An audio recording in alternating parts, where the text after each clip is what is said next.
Қайырлы күн достар, сіздермен бірге слушаш.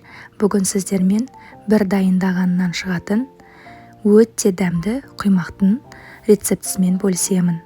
Видеоны міндетті түрде соңына дейін қарап, каналға тіркелуді, лайк басып, комментарий жазуды ұмытпаңыздар. Ең алдымен жұмыртқамыз бен қантымызды жақсылап араластырып аламыз. Қантымыз ерігенше араластырамыз. Оның үстіне міндетті түрде жылы сүтімізді құямыз. Бөліктерге бөліп құйып отырамыз.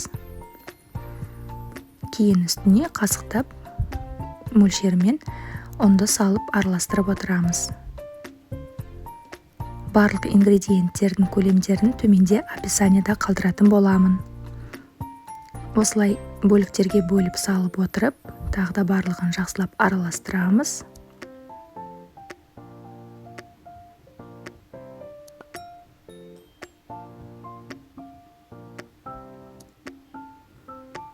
Ұнымыз жақсы еріп кету керек біздің массамызда. Ең соңынан осылай 2 ас қасық сұйық майымызды құямыз. Дайын болған массамыз осындай болып шығады. Осылай табаға бірінші кішкене сұйық май жағып пісіріп отыратын боламыз. Бірінші міндетті түрде табаны қыздырып алу керек. Одан кейін майды жағып, осылай құймағымызды құйып, әбден асты піскеннен кейін аударып екінші жағын пісіреміз.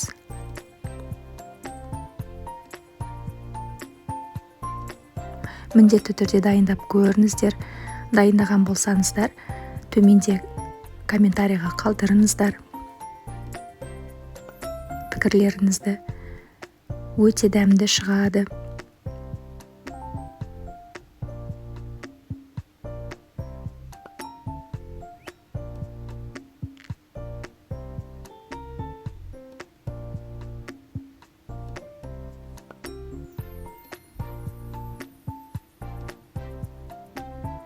Барлығын осылай пісіріп аламыз.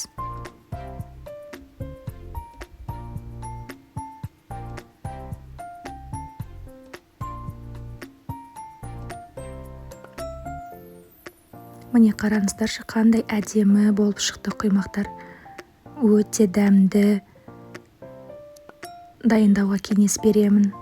Бұл құймақтарды дастарханға ортасына творог салып немесе вареньемен, джеммен ұсынсаңыздар болады.